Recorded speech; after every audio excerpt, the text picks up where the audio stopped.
Good morning बच्चों। आज हम आपको बैलेंस शीट बनाना सिखाएंगे कि नॉट फॉर प्रॉफिट ऑर्गेनाइजेशन में बैलेंस शीट को बनाते समय किन किन बातों का आपको ध्यान रखना है। सबसे पहले आपको ध्यान रखना है कि जब भी आप क्लोजिंग बैलेंस शीट बनाएं तो आपके पास कैपिटल फंड का होना जरूरी है। आप ये देखिए कि क्वेश्चन में आपको ओपनिंग कैपिटल फंड दिया है या नहीं दिया है। अगर नहीं दिया है तो आपको उसको प्राप्त करने के लिए ओपनिंग बैलेंस शीट को बनाना जरूरी होगा। तो देखिए हम बता रहे हैं आपको points. The following points must be kept in mind while preparing a balance sheet. Prepare opening balance sheet to obtain capital fund at the beginning of the year. अगर ये गिवन नहीं है तो आपको ओपनिंग बैलेंस शीट बनानी पड़ेगी। आप opening balance sheet बनाएंगे, असेट्स होंगी आपके पास, इधर लाइबिलिटी होगी, जो डिफरेंस बच जाएगा वो कैपिटल फंड बच जाएगा। इसके बाद आपको ध्यान करना है यदि कोई सरप्लस और डेफिसिट आपने इनकम और एक्सपेंडिचर अकाउंट को बनाते समय प्राप्त किया है तो उसको इसमें एडजस्ट करना पड़ेगा। जैसे अगर आपके पास सरप्लस है तो ओपनिंग कैपिटल फंड में ऐड कर देंगे, और अगर आपके पास डेफिसिट है तो ओपनिंग कैपिटल फंड में उसको लेस कर दिया जाएगा। एनी सरप्लस और deficit revealed by income and expenditure account must be added और deducted from opening capital fund. Surplus है ऐड कर दीजिए, डेफिसिट है लेस कर दीजिए। इसके बाद आपको ध्यान करना है बच्चों, यदि आपके पास कोई एक्रूड इनकम या प्रीपेड एक्सपेंसेस हैं तो आपको वो क्लोजिंग बैलेंस शीट में दिखाने पड़ेंगे यदि वो at the end of the year given है। यदि at the beginning of the year given है तो वो ओपनिंग बैलेंस शीट में आएंगे। यदि आपके पास कोई ओपनिंग कैश का और बैंक का बैलेंस है तो वो ओपनिंग बैलेंस शीट में आएगा। यदि आपके पास कोई भी क्लोजिंग बैलेंस ऑफ कैश और बैंक है तो वो क्लोजिंग बैलेंस शीट में आएगा। भाई सब पता चल रहा है बेटा लैंग्वेज से ही। ओपनिंग बैलेंस है तो ओपनिंग बैलेंस शीट में आएगा कैश और बैंक का।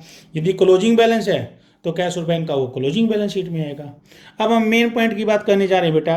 कई बार कोई एसेट्स आपके पास साल के शुरू में होती है और उसका कोई ना कोई एडजस्टमेंट क्वेश्चन में गिवन होगा, तो आपको ध्यान रखना है यदि साल के दौरान आपको कोई assets at the beginning of the year given है, आपको बैलेंस शीट दे रखी है और साल के शुरू में आपके पास कोई एसेट्स है, तो याद रखिएगा यदि उसमें आपने कोई और एडजस्ट का एडिशन किया है, मतलब आपने कोई और एसेट्स को उसमें परचेज करके ऐड किया है, तो उसके ऊपर भी डेप्रिसिएशन को ध्यान में रखना पड़ेगा।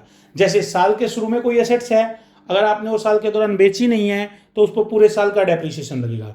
और साल के दौरान आपने कोई एसेट्स खरीदी है तो जितने समय के लिए आपने उसको यूज किया है उतने समय का डेप्रिसिएशन लगेगा।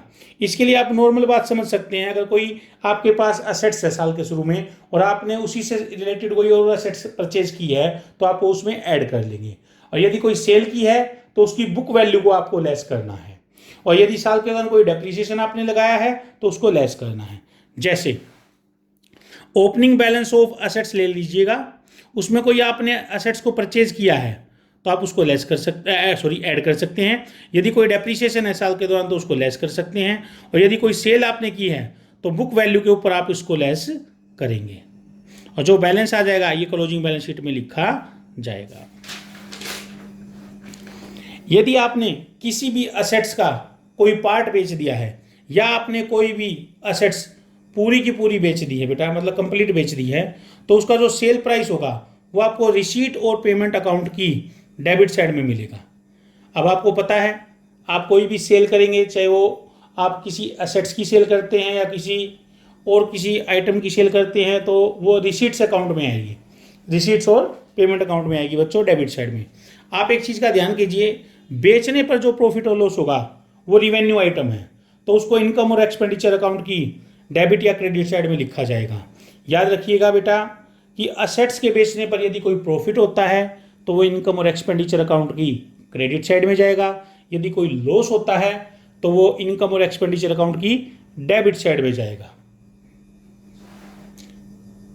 यदि कोई आपको इनकम रिसीव्ड इन एडवांस है या कोई आउटस्टैंडिंग एक्सपेंसेस गिवन है साल के अंत में तो उसको आप क्लोजिंग बैलेंस शीट की लायबिलिटी साइड में दिखाएंगे।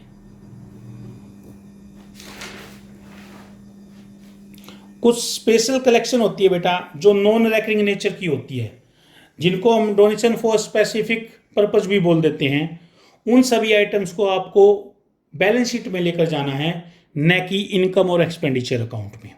देखिए, any special collection of the non recurring nature such as donation for building will not be shown in income and expenditure account but should be shown on liabilities side of the balance sheet. इसी प्रकार बच्चों, यदि आपने कोई नया loan लिया है तो इसका मतलब ये कैपिटल रिसीट से एक तरह से लोन लिया है, तो आप इसको रिसीट और पेमेंट अकाउंट की डेबिट साइड में पाएंगे। आपको याद रखना है, इसको आपको क्लोजिंग बैलेंस शीट की लायबिलिटी साइड में लिखना है। और ध्यान रखिएगा बच्चों, इसकी एडजस्टमेंट जो इंटरेस्ट की होगी उसको केयरफुली करना है।